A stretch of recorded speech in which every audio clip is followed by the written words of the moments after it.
Hello,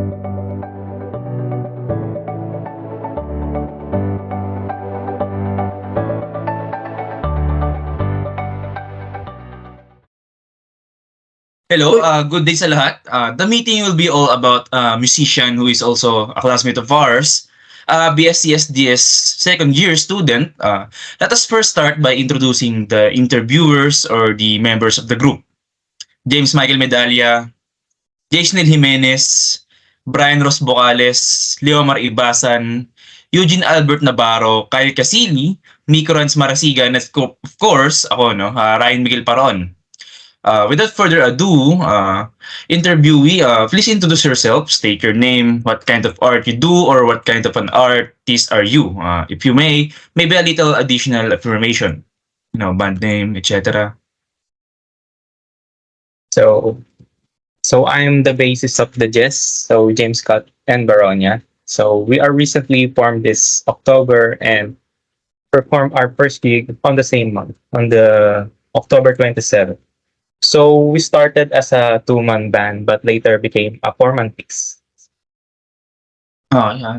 Thank you, is that all for the informations? Okay. So, for the first question, why and how did you become a musician? Become a musician? Any inspiration, cause, or anything particular reasons? Um, my first inspiration is my father. He plays the guitar, so that's where my first interest came. And then later on, nung grade 10, we had this business project on our class, so we had to think of an advertisement.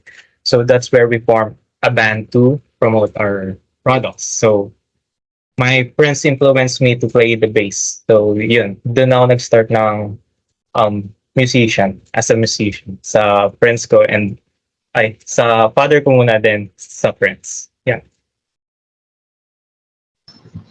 Scott, here's my question for you.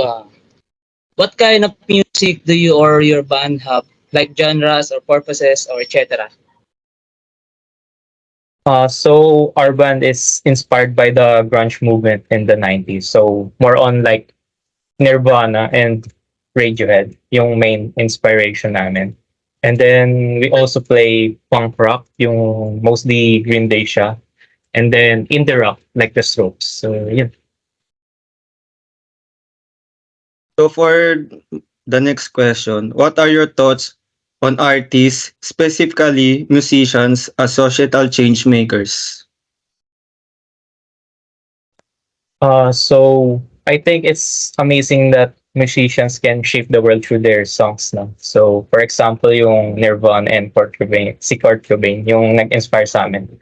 Siya yung pretty much nag-shape ng music natin today. No?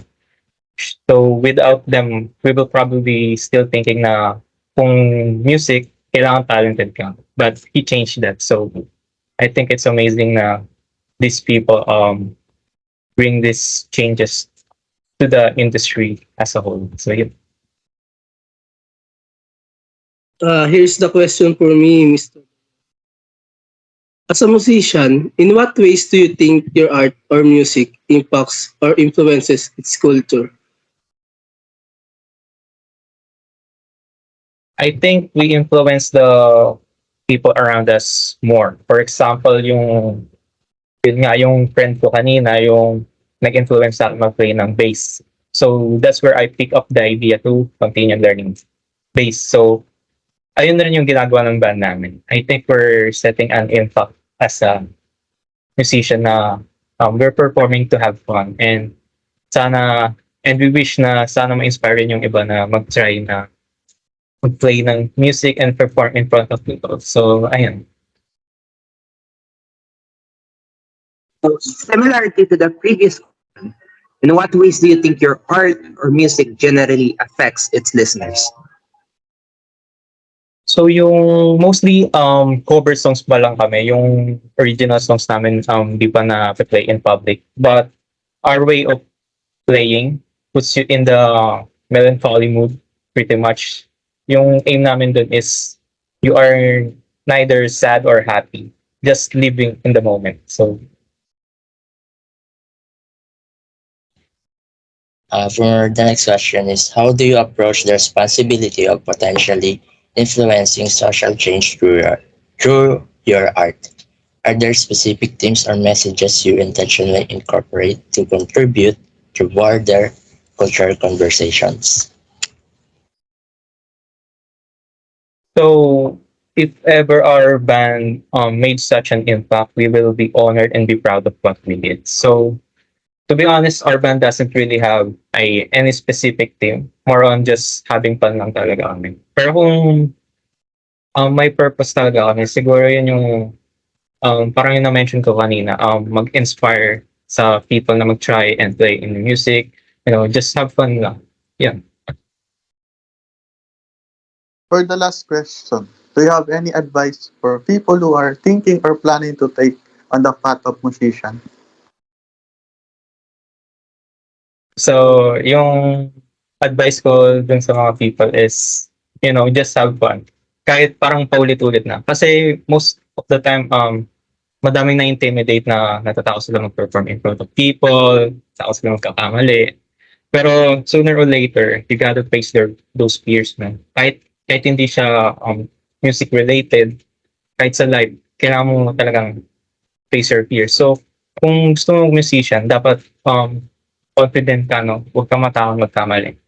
Actually, yung pagkakamali nga, ano yun eh, sign yun na human ka. And that is what makes music great, you know. Kasi gawa siya ng humans, you can feel emotions and yada yada. So, yun nga. So, wag mo ngayaan na yung takot na mag-perform in front of people, mag-stop para mag-perform. You know? So, at the end of the day, no, musician ka, performer, and should just have fun. So, that's what matters. Yun lang.